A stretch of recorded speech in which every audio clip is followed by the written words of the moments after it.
I guarantee you I'm going to be really quick because I'm between you and your lunch for sure. I'm pretty sure everybody's pretty hungry. So I'm going to talk about a little bit different from the previous speakers. I'm going to talk about how we are going to use satellite, which is the new satellite that was launched 2 years ago by NASA, what we call Tempo, which is geostationary. The first geostationary satellite actually give us their observations of the North American hourly and at 2 by 4 kilometers resolution over North America. So it's just really amazing.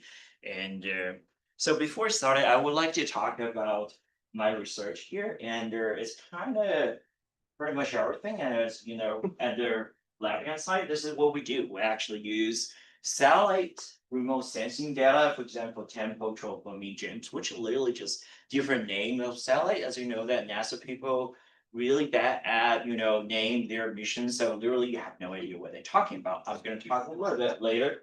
And also we do ground-based and in situ, as you can see here. There's two pictures.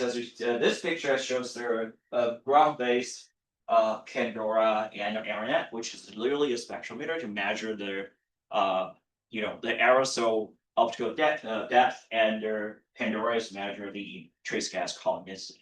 So we also have our little car, which is literally a mobile app. We can just put some instruments in the car and then drive around, see where the garbage is, where the garbage air pollution that we are breathing. And of course, we actually work with our colleagues with combining those high resolution modeling. We actually work with our EPA friends who just like off a couple weeks ago. So unfortunately, we actually use their work and I'm actually work CMAD model at like 400-meter level to kind of like couple the building tops and all the their elevation and all the city kind of canopies over New York. Of course, we actually use the AI.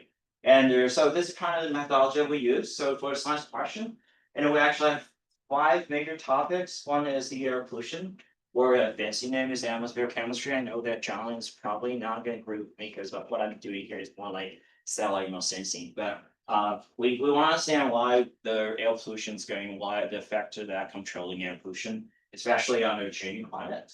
And of course, we also do the satellite retrievals, validation, and collaboration, which literally just convert level 1 data of satellite to level 2, which literally the trace code numbers that we use. We also study the impact of air pollution on people's health.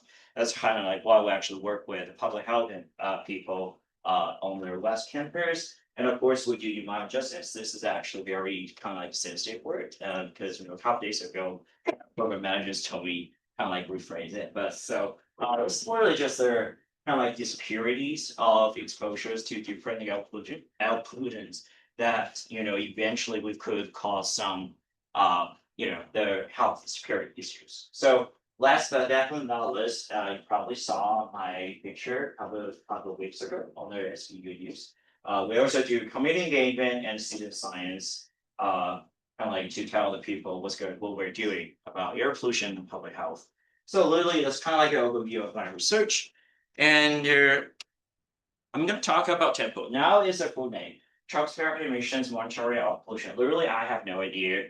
If you ask me what it stands for, I don't remember the full name. So this is the first ever hourly daytime that we actually use the solar radiation for the retrieval. So for the atmospheric pollution, usually just majorly trace gases like ozone, NO2, SO2, all these trace gases. At high resolution, literally at nadir view, is 2 by 4 kilometers, which is really amazing.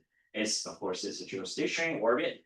And in addition to the Tempo that was launched 2 years ago, we actually have our global over North Hemisphere constellation of geostationary that actually monitor the North Hemisphere atmosphere pollution, including like transport, what's going on there, and their Sentinel-4, which was just launched a couple months ago finally, and over Asia we actually have JETS that was actually operated by Korean Space Agency, and they actually do a pretty good job of launching in 2022. So as of right now, we actually have a pretty good geostationary satellites over the North Hemisphere. So before kind kind of quickly go through the how satellite measures, which literally not measures this actual retrieval. Satellite can only measure the radiative transport the radiation that actually scattered by the trace gases, or can be aerosol or some anything like that. So we actually use the kind of like spectral fingerprint, which is literally just the radiative treatment model and how much radiative energy that actually for different spectral features for some of the trace gases. So we're also in for the physical quantities like number density, partial pressure, and colonel amount. So again, satellite does not directly measure what it says it's actually retrieved. So most likely the satellite is not measuring the concentration. It's actually retrieve their column density. So just let you know. And we also, sometimes we actually use this is just kind of was scary. The functions that we could achieve for their, profile information. For example, Tempo actually has their ozone profile information that we could use, which really pretty good density. So let's talk about Tempo, which is the first geostationary and satellite over American. And I think there's 4 benefits that actually can help us to kind of understand what's going on with air pollution. Number one is their extremely high temporal resolution. It can be 1 hour daily, and its own special case. It actually can as high as 15 minutes, which is literally just for episodes, fires, all of this kind of pollution episodes.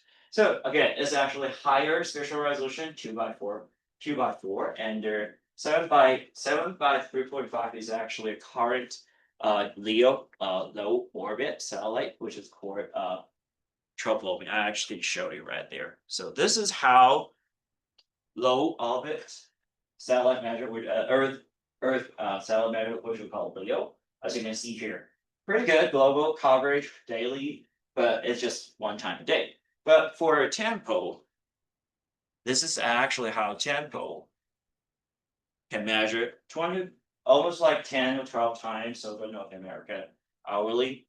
Great resolution. You actually can tell that the early morning rush hours. That's actually both of them actually NO2. So the peak time, the NO2 peak during rush hours, as you can see here. So for the resolution, this is a good comparison. OMI was actually launched 20 years ago. TROMI was launched about 10 years ago. So 10 years ago. So as you can see here, great improvements. And also because we have a better sensor, we have better hardware, we have better their accuracy is getting so much better than before. And we also got some new products as you see here. We have our the ozone profiles and 0 to 2 kilometers of ozone, which literally is the first this kind of ozone products that we develop in satellite community. So this is actually pretty cool. All right, so those daily actually give us all the information. Like for example, this is our over New York, as you can tell. It's huge hotspot over New York, and over different time rush hours can give specifically like where does the traffic goes and actually cause the NO2 and what kind of types of cars that are running on the road gives the most of NO2. So that actually give us with the help of a tempo data, that actually can help us to understand what is the emissions on the cars. In this example, the cars, what types of cars actually gives the most NOx emissions. So Big problem, right. Right. Big problem there. Right here. No, on the right. It's all good. Yeah, on the corner of the picture. Right here. What's that? Oh, that's cloud. Cloud.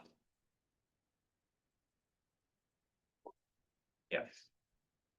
Satellite can, so far, the UV satellite cannot go through cloud. All right. Another example, because we all are pretty familiar with the NO2 weekend impact, because they're people don't drive during the weekend, so the NO2 is supposed to be lower.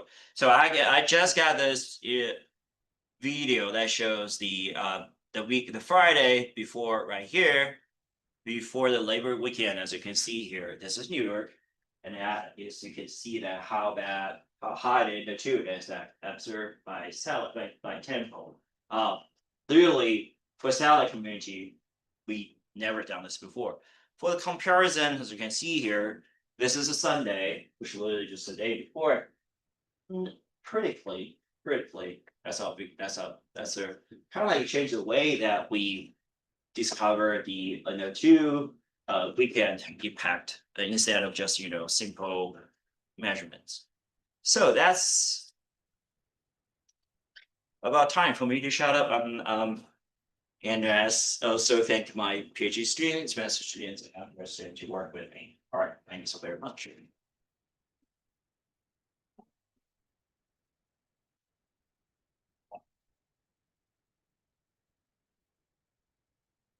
Oh, your use is visible and the UV channel, it does not do nighttime retrieval. Is that Right, it's actually from the solar radiation. So UVs come from. So how many models are you dependent upon for retrieval? You have a radiation model, you have a chemistry model. So for NO2 and ozone, we kind of understand that it's long lived. Yeah. But how on earth do you retrieve formaldehyde? So for formaldehyde, literally we actually use model like a radiative. You have to use a radiation model for every retrieval. Yeah, and also we need the CTN, which is to actually provide a priori for the retrieval. I don't believe anything coming out of a satellite for any gas other than maybe NO2 and ozone, and even NO2 and ozone, the only reason why it's close is because you got chemical models already running with your sources. Is that right? I would not agree with that. So, so literally, this is a more, well, literally the chemical CTN just provides a priori, and with their radiative transfer Without model, the a priori, yeah, what is your retrieval telling? without a priori is probably It could be anything. yeah. But do you That's- have ground truth like That's calibrated? Yep. so you have ground truth in New York City, so great, because you can verify, right? But if you're in the middle of nowhere, or if you have a hotspot somewhere else, you have no idea what's causing that hotspot. It's not a predictive tool. It's not even something that you can say, well, this is interesting over here because I see it here. You're totally dependent on the models and on ground truth, right? That is correct. Okay. So yeah. I just want to make sure there have been no advances in the last 30 years on this. This is much more exciting than ATM. Look, this is important work. I'm not saying that, this is important work. I totally agree with you. I'm just saying that the limitations for satellite retrievals for chemicals, the reason why the community doesn't really buy into this, except for NASA, is because you have to ground truth everything. And if you're gonna ground truth everything, then you gotta be there and measure it anyway, right? That's exactly Right. what we're doing. Yeah. Just wanna make sure I still got a job.